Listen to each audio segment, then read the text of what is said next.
नमस्कार दोस्तों, मैं हूं जितेंद्र दांगी। आप सभी का बहुत बहुत स्वागत है। आज बात होगी इंडियन ओशन डाइपोल और एल नीनो के ताज़ा अपडेट के बारे में।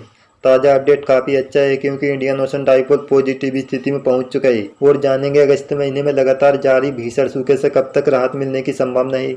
और बात होगी आने वाले 24 घंटे के मौसम पूर्वानुमान की। दोस्तों, वीडियो में आगे बढ़े इससे पहले चैनल को सब्सक्राइब कर दे और वीडियो अच्छा लगे तो वीडियो को लाइक करना ना भूले। आइए दोस्तों, शुरुआत करते हैं। सबसे पहले जानते हैं इंसो स्थिति और इंडियन ओशन डाइपोल के ताज़ा अपडेट के बारे में। ताज़ा अपडेट के अनुसार अच्छी बात यह है कि इंडियन ओशन डाइपोल लगातार दूसरे सप्ताह पॉजिटिव स्थिति में बना हुआ है और पश्चिमी क्षेत्र का तापमान लगातार बढ़ता जा रहा है। दूसरी भाषा में कहें तो हिंद महासागर के पूर्वी क्षेत्र की तुलना में पश्चिमी क्षेत्र का तापमान लगभग इस सप्ताह 1.05 डिग्री सेल्सियस दर्ज किया गया है, यानी पिछले सप्ताह की तुलना में तापमान बढ़ा है।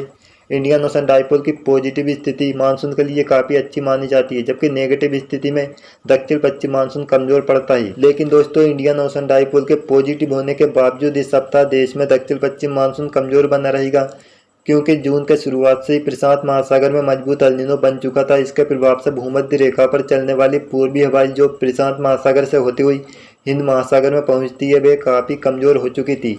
लेकिन अब हिंद महासागर के पश्चिमी क्षेत्र में तापमान बढ़ने से वायु दाब धीरे धीरे कम होने लगेगा। एक बार फिर से पूर्वी हवा सक्रिय होने की संभावना है। वहीं 31 अगस्त से एमजीए फेज 2 और 3 के बीच आएगा, यानी हिंद महासागर में कमजोर रूप में आएगा, लेकिन पूर्वी हवा सक्रिय होगी, जहाँ पर नमी और बादल लेकर पूर्वी हवाएं हिंद महासागर के पश्चिमी क्षेत्र में इकट्ठा होने लगेगी। और सितंबर महीने के पहले सप्ताह के दौरान अरब सागर और बंगाल की खाड़ी में कई मौसमी सिस्टम बनने की संभावना है, क्योंकि इस समय 5 सितंबर के बाद एमजीए फेज 4 और 5 में काफ़ी मजबूत हो सकता है। ये दक्षिण पश्चिम मानसून के लिए काफ़ी अच्छा माना जाता है। वहीं इंसो स्थिति की बात की जाए तो प्रशांत महासागर के नीनो 3.4 क्षेत्र का तापमान लगातार 1 डिग्री सेल्सियस से ऊपर बना हुआ है, यानी मजबूत एल नीनो की स्थिति प्रशांत महासागर में लगातार बनी हुई है। इस सप्ताह 1.27 डिग्री सेल्सियस तापमान दर्ज किया गया है, यानी लगातार तापमान बढ़ता जा रहा है। इसके प्रभाव से दुनिया भर के कई देशों में सूखे जैसी स्थिति बनी हुई है। सबसे ज़्यादा खराब स्थिति पश्चिम भारत में देखने को मिल रही है, जहां पर लगातार सूखे की स्थिति अगस्त महीने में देखने को मिली है। लेकिन इंडियन ओशन डाइपोल के पॉजिटिव होने के चलते अच्छी बारिश की उम्मीद सितंबर महीने में कर सकती है। दोस्तों, इससे पहले साल 2009 और 15 में ऐसी स्थिति देखने को मिली थी, जब प्रशांत महासागर में मजबूत एल नीनो बना और देश सूखे से गुजरा। साल 2009 की बात की जाए तो प्रशांत महासागर के नीनो 3.4 क्षेत्र का तापमान आधा डिग्री सेल्सियस से लेकर लगभग 0.8 डिग्री सेल्सियस दर्ज किया गया था और देश में भीषण सूखा पड़ा था। जुलाई महीने को छोड़ दिया जाए तो बाकी महीने में सामान्य से कम बारिश हुई थी। सबसे कम बारिश साल 2009 में ही दर्ज की गई थी, जब 22% कम बारिश हुई थी देश में। दोस्तों, इस साल की तरह ही 8 साल पहले साल 2015 में प्रशांत महासागर के नीनो 3.4 क्षेत्र का तापमान लगभग 1.5 डिग्री सेल्सियस से लेकर 2.2 डिग्री सेल्सियस तापमान बढ़ चुका था, यानी इस साल की तरह ही ताकतवर एल नीनो 8 साल पहले प्रशांत महासागर के नीनो 3.4 क्षेत्र में बना था। दोस्तों, साल 2015 में 1 जून से लेकर 30 सितंबर तक 14% कम बारिश हुई थी और इंडियन ओशन डाइपोल भी अगस्त और सितंबर महीने में पॉजिटिव स्थिति में पहुंच चुका था, जैसा कि इस समय देखने को मिल रहा है। और 2009-15 की बात हम इसलिए कर रहे हैं क्योंकि इस समय एमजीए सितंबर महीने में फेज 4 और 5 में काफ़ी मजबूत हुआ था। ऐसी स्थिति इस साल बनने की संभावना है। इसके बावजूद साल 2009 और 15 में सितंबर महीने में सूखे जैसी स्थिति देश में बनी थी। दोस्तों, आपने सुना होगा कि एल नीनो के बावजूद साल 2019 में जब इंडियन ओशन डाइपोल पॉजिटिव स्थिति में पहुंच चुका था, देश में सामान्य से 10% ज़्यादा बारिश हुई थी। दोस्तों, आज इसकी सच्चाई बताते हैं। साल 2019 में अप्रैल मई जून के दौरान प्रशांत महासागर में मजबूत एल नीनो बना हुआ था।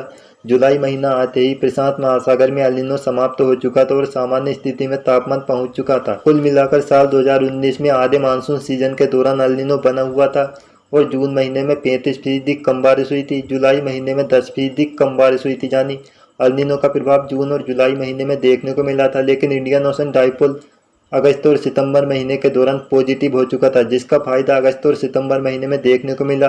अगस्त में 15% ज़्यादा बारिश हुई और सितंबर महीने में 60% ज़्यादा बारिश हुई। जाने कि जून और जुलाई में एल नीनो के चलते सामान्य से कम बारिश हुई थी, इसकी भरपाई अगस्त और सितंबर महीने में इंडियन ओशन डाइपोल के पॉजिटिव होने से हुई बारिश ने कर दी और सामान्य से 10% ज़्यादा बारिश हुई थी। लेकिन दोस्तों, इस बार ऐसा नहीं है। साल 2015 की तरह इस बार एल नीनो बना है, जैसा कि साल 2015 में अगस्त और सितंबर महीने के दौरान इंडियन ओशन डाइपोल पॉजिटिव होने के बावजूद सामान्य से कम बारिश हुई थी। इसी तरह इस साल भी एल नीनो पहले से बन चुका है और काफ़ी मजबूत होता जा रहा है। लगभग 2 डिग्री सेल्सियस तापमान सितंबर महीने के दौरान बढ़ सकता है, लेकिन Indian ocean dipole 1 degree Celsius या 1.5 डिग्री सेल्सियस तक बढ़ने की संभावना है। यानी एल नीनो के प्रभाव को इंडियन ओशन डाइपोल भी कमजोर नहीं कर सकता ही। दोस्तों अब लौटते हैं मौसम पूर्वानुमान की ओर। सबसे पहले बात करते हैं बीते 24 घंटे के मौसम की। बीते 24 घंटे के दौरान देश में 45% कम बारिश हुई है। अब तक मानसून सीजन के दौरान 1 जून से लेकर 28 अगस्त तक देश भर में 8% कम बारिश हुई है।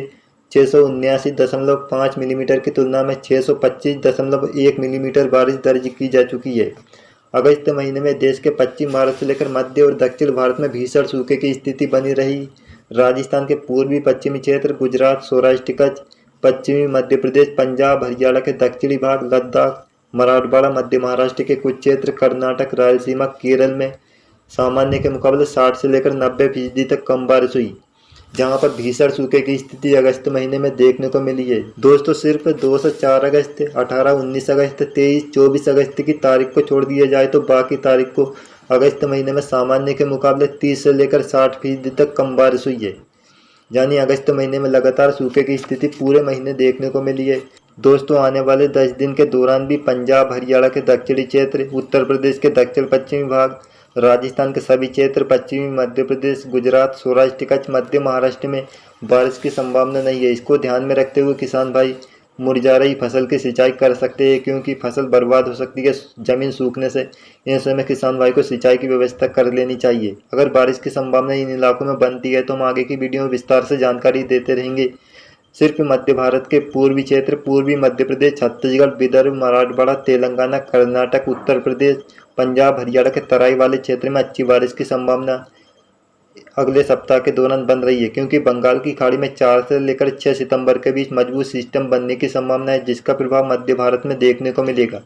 और पूर्वी मध्य प्रदेश, छत्तीसगढ़, उड़ीसा, झारखंड, बिहार, पश्चिम बंगाल, उत्तर प्रदेश, मराठवाड़ा, तेलंगाना, कर्नाटक, तमिलनाडु में अच्छी बारिश होने की संभावना 6 सितंबर के बाद है। दोस्तों अब जानते हैं मौसम पूर्वानुमान को। इस समय मानसून की अक्षय रेखा पश्चिमी हिमालय और पूर्वी हिमालय क्षेत्र में पहुंच चुकी है, यानी मैदानी भागों से भी ऊपर जाती हुई हिमालय पर पहुंच चुकी है। वहीं पश्चिमी विक्षोभ इस समय लद्दाख, जम्मू कश्मीर पर बना हुआ है। पश्चिमी राजस्थान के आसपास साइक्लोनिक सर्कुलेशन बना हुआ है।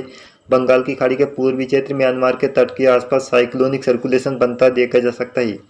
एक ट्रफ जो कर्नाटक से केरल, अरब सागर के दक्षिण पूर्वी भाग तक बनी हुई है। अगर मौसम पूर्वानुमान की बात की जाए तो उत्तर भारत में आने वाले 24 घंटे के दौरान लद्दाख, जम्मू कश्मीर, हिमाचल प्रदेश के दक्षिणी भाग में बूंदाबांदी या काफ़ी हल्की बारिश होने की संभावना है।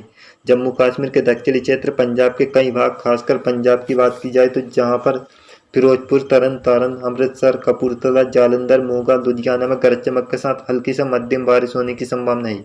हरियाणा के तराई वाले क्षेत्र, उत्तर प्रदेश के भी कुछ भागों में बूंदाबांदी होने की संभावना है, जबकि राजधानी दिल्ली, राजस्थान के अधिकतर भागों में मौसम साफ बना रहेगा।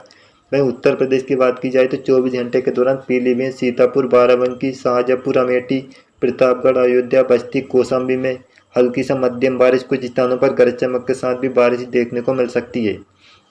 वहीं मध्य भारत की बात की जाए तो पूर्वी मध्य प्रदेश में खासकर दमोह, कटनी, उमरिया, मंडला, सतना, पन्ना, सीधी, जबलपुर में हल्की या कुछ स्थानों पर मध्यम बारिश की स्थिति भी बन सकती है, जबकि पश्चिमी मध्य प्रदेश में मौसम साफ बना रहेगा। छत्तीसगढ़, विदर्भ के कुछ इलाकों में बूंदाबांदी होने की संभावना है। पश्चिम भारत में सौराष्ट्र कच्छ के उत्तरी क्षेत्र में अब मौसम साफ बना रहेगा। गुजरात में कुछ स्थानों पर खासकर दक्षिणी क्षेत्र में बूंदाबांदी होगी। वहीं कोंकण, गोवा में भी हल्की बारिश या बूंदाबांदी होगी, जबकि मध्य महाराष्ट्र में मौसम साफ बना रहेगा। मराठवाड़ा में बूंदाबांदी हो सकती है। वहीं पूर्वी भारत की बात की जाए तो बिहार, झारखंड, उड़ीसा के कुछ भागों में बूंदाबांदी होगी, जबकि गांगी पश्चिम बंगाल में मौसम साफ रहेगा। सिक्किम में हल्की बारिश होने की संभावना है। पूर्वोत्तर राज्य में अरुणाचल प्रदेश में तेज बारिश होगी। शेष इलाकों में हल्की से मध्यम बारिश होगी, जहां पर भी बारिश में कमी देखने को मिलेगी। दक्षिण भारत में अंडमान निकोबार द्वीपों में काफ़ी भारी बारिश होने की संभावना है। वहीं दक्षिणी प्रायद्वीपीय क्षेत्र की बात की जाए तो तमिलनाडु, केरल में गरज चमक के साथ कुछ स्थानों पर तेज बारिश होगी। लक्षद्वीप समूह में भी तेज बारिश होने की संभावना है। कर्नाटक, रायलसीमा, तेलंगाना में हल्की बारिश या बूंदाबांदी की स्थिति बन सकती है।